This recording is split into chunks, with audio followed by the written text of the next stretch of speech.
കേരളത്തിന്റെ മതസൗഹാർദ്ദത്തിന്റെയും തൊഴിലിടങ്ങളിലെ സ്നേഹത്തിന്റെയും സൗഹാർദ്ദത്തിന്റെയും പ്രതീകമായി വാഴ്ത്തപ്പെട്ട ഒരു കാര്യമായിരുന്നു നടൻ മോഹൻലാൽ മമ്മൂട്ടിക്ക് വേണ്ടി ശബരിമലയിൽ വഴിപാട് കഴിച്ചത്. അസുഖബാധിതനായി വിശ്രമത്തിലായ മമ്മൂട്ടിയുടെ പേരിൽ ഉഷപൂജയാണ് മോഹൻലാൽ വഴിപാടായി നടത്തിയത്. മുഹമ്മദ് കുട്ടി വിശാഖം നക്ഷത്രത്തിലാണ് വഴിപാട് നടത്തിയത്. ഇത് സോഷ്യൽ മീഡിയയിൽ അടക്കം വലിയ രീതിയിൽ ആഘോഷിക്കപ്പെട്ടിരുന്നു. ഇതേ സമയം മോഹൻലാലിന്റെയും മമ്മൂട്ടിയുടെയും സൗഹൃദത്തിനെയും നമ്മുടെ നാടിന്റെ മതസൗഹാർദ്ദത്തെയും പ്രകീർത്തിച്ചുകൊണ്ട് KT ജലീലിന്റെ പോസ്റ്റിനും വലിയ സ്വീകാര്യത കിട്ടി. എന്നാൽ മാധ്യമം ദിനപത്രത്തിന്റെ മുൻ അസോസിയേറ്റ് എഡിറ്ററും എഴുത്തുകാരനും പ്രഭാഷകനുമായ O അബ്ദുള്ള വഴിപാടിനെ നിശിതമായി വിമർശിച്ചാണ് രംഗത്തെത്തിയത്. അള്ളാഹുവിനെ അല്ലാതെ മറ്റാരെയും ഒരു മുസ്ലിം ആരാധിക്കരുത് എന്നും മമ്മൂട്ടിയുടെ സമ്മതത്തോടെയാണ് ഈ വഴിപാട് നടന്നതെങ്കിൽ അദ്ദേഹം മാപ്പ് പറയണമെന്നും O അബ്ദുള്ള പറയുന്നു. തന്റെ യൂട്യൂബ് ചാനലിലൂടെ O അബ്ദുള്ള നടത്തിയ വിവാദ പ്രഭാഷണത്തിന്റെ പ്രസക്ത ഭാഗങ്ങളിൽ മമ്മൂട്ടിയുടെ അറിവോടെയാണ് മോഹൻലാൽ അത് ചെയ്തതെങ്കിൽ മമ്മൂട്ടി തൗബ ചെയ്യണം, മുസ്ലിം സമുദായത്തോട് മാപ്പ് പറയണം. വളരെ ഗുരുതരമായ ഒരു വീഴ്ച മമ്മൂട്ടി എന്ന അനുഗ്രഹീത സിനിമാ നടന്റെ ഭാഗത്തു നിന്ന് ഉണ്ടായിരിക്കുന്നു. അദ്ദേഹത്തിന്റെ പേരിൽ ശബരിമലയിൽ മോഹൻലാൽ വഴിപാട് നടത്തിയിരിക്കുന്നു എന്നതാണ് വാർത്ത. ഇത് മമ്മൂട്ടി പറഞ്ഞ് ഏൽപ്പിക്കാതെ മോഹൻലാലിന്റെ വിശ്വാസമനുസരിച്ച് അദ്ദേഹം ചെയ്തതാണെങ്കിൽ ആ സംഭവത്തിൽ മമ്മൂട്ടി നിരപരാധിയാണ്. അദ്ദേഹത്തെ ഒട്ടും തന്നെ വിമർശിക്കാൻ പാടില്ല. കാരണം മോഹൻലാലിന്റെ ശബരിമല ശാസ്താവിലുള്ള വിശ്വാസം അത്രത്തോളം വലുതാണ്. ആ വിശ്വാസത്തിന്റെ അടിസ്ഥാനത്തിൽ അദ്ദേഹം ചെയ്തതാണെങ്കിൽ പ്രശ്നമില്ല. പക്ഷേ മമ്മൂട്ടി പറഞ്ഞേൽപ്പിച്ചാണ് ചെയ്തതെങ്കിൽ അത് മഹാ അപരാധമാണ്. കാരണം അള്ളാഹുവിന് മാത്രമേ വഴിപാടുകൾ അർപ്പിക്കാൻ പാടുള്ളൂ.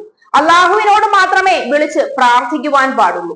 അള്ളാഹുവിനോട് സഹായം തേടാൻ പാടുള്ളൂ. ഇതിന്റെ എല്ലാം ലംഘനമാണ് അത്. പ്രവാചകന്റെ കാലത്തു തന്നെ വിലക്കപ്പെട്ടതാണിത്. ലാത്ത മനാത്തയാവട്ടെ, ഇസ്ലാം ആവട്ടെ, ശബരിമല ശാസ്താവട്ടെ, അള്ളാഹുവിന്റെ ഏകത്വത്തിൽ പങ്കുചേർക്കാനോ അതിന് വിരുദ്ധമായത് പ്രവർത്തിക്കുന്നത് എന്ത് കാരണത്താലും ശരിയല്ല. മമ്മൂട്ടിയിൽ നിന്ന് ഇക്കാര്യത്തിൽ വിശദീകരണം ആവശ്യമാണ്. അദ്ദേഹം അറിഞ്ഞുകൊണ്ട് ചെയ്തതാണോ എന്ന് സമുദായത്തിനോട് വ്യക്തമാക്കണം. ഇല്ലെങ്കിൽ വലിയൊരു വ്യതിയാനമായി അതിനെ കണക്കാക്കപ്പെടും. പ്രത്യേകിച്ച് റമദാൻ മാസത്തിൽ അത് ഒരിക്കലും അനുവദിക്കാൻ പാടില്ല. മുസ്ലിം മതപണ്ഡിതന്മാർ ഇക്കാര്യത്തിൽ ഇടപെടണം എന്നുമാണ് അദ്ദേഹം പറയുന്നത്. ശബരിമലയിലെ വഴിപാട് വിഷയത്തിൽ നേരത്തെ പ്രതികരണവുമായി മോഹൻലാലും രംഗത്തെത്തിയിരുന്നു. മമ്മൂട്ടി തന്റെ സഹോദരനും വളരെ അടുത്ത സുഹൃത്തുമാണെന്ന് മോഹൻലാൽ പറഞ്ഞു. ഒരാൾക്ക് വേണ്ടി പ്രാർത്ഥിക്കുന്നത് വളരെ വ്യക്തിപരമായ കാര്യമാണ്. താൻ കഴിപ്പിച്ച വഴിപാടിന്റെ രസീത് ദേവസ്വം ബോർഡിലെ ആരോ ലീക്ക് ചെയ്തതാണെന്നും മോഹൻലാൽ പറഞ്ഞിരുന്നു. മമ്മൂട്ടിക്ക് ചില ആരോഗ്യ പ്രശ്നങ്ങൾ ഉണ്ടെന്നും അതിനാലാണ് മോഹൻലാൽ വഴിപാട് കഴിപ്പിച്ചതെന്നുമുള്ള തരത്തിൽ സോഷ്യൽ മീഡിയയിൽ ചർച്ച നടന്നിരുന്നു.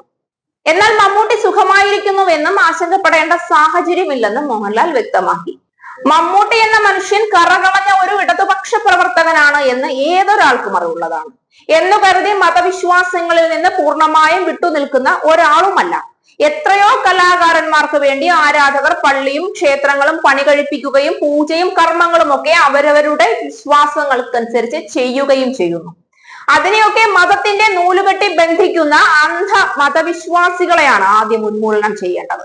മമ്മൂട്ടി മലയാള സിനിമയുടെ സ്വകാര്യ അഹങ്കാരമായ ഒരു മനുഷ്യനാണ്. ഇന്ത്യ മുഴുവൻ അംഗീകരിക്കപ്പെട്ട ഒരു നടനും. അദ്ദേഹത്തിന് വേണ്ടി അദ്ദേഹത്തിന്റെ ഏറ്റവും അടുത്ത സുഹൃത്ത് തന്റെ വിശ്വാസങ്ങൾ അനുസരിച്ച് ഒരു പൂജയോ പ്രാർത്ഥനയോ നടത്തിയതിനെ മതസൗഹാർദ്ദത്തിന് പേരുകേട്ട കേരളത്തിൽ ഇത്ര കണ്ട് പ്രക്ഷോഭം ഉണ്ടാക്കേണ്ട കാര്യമില്ല.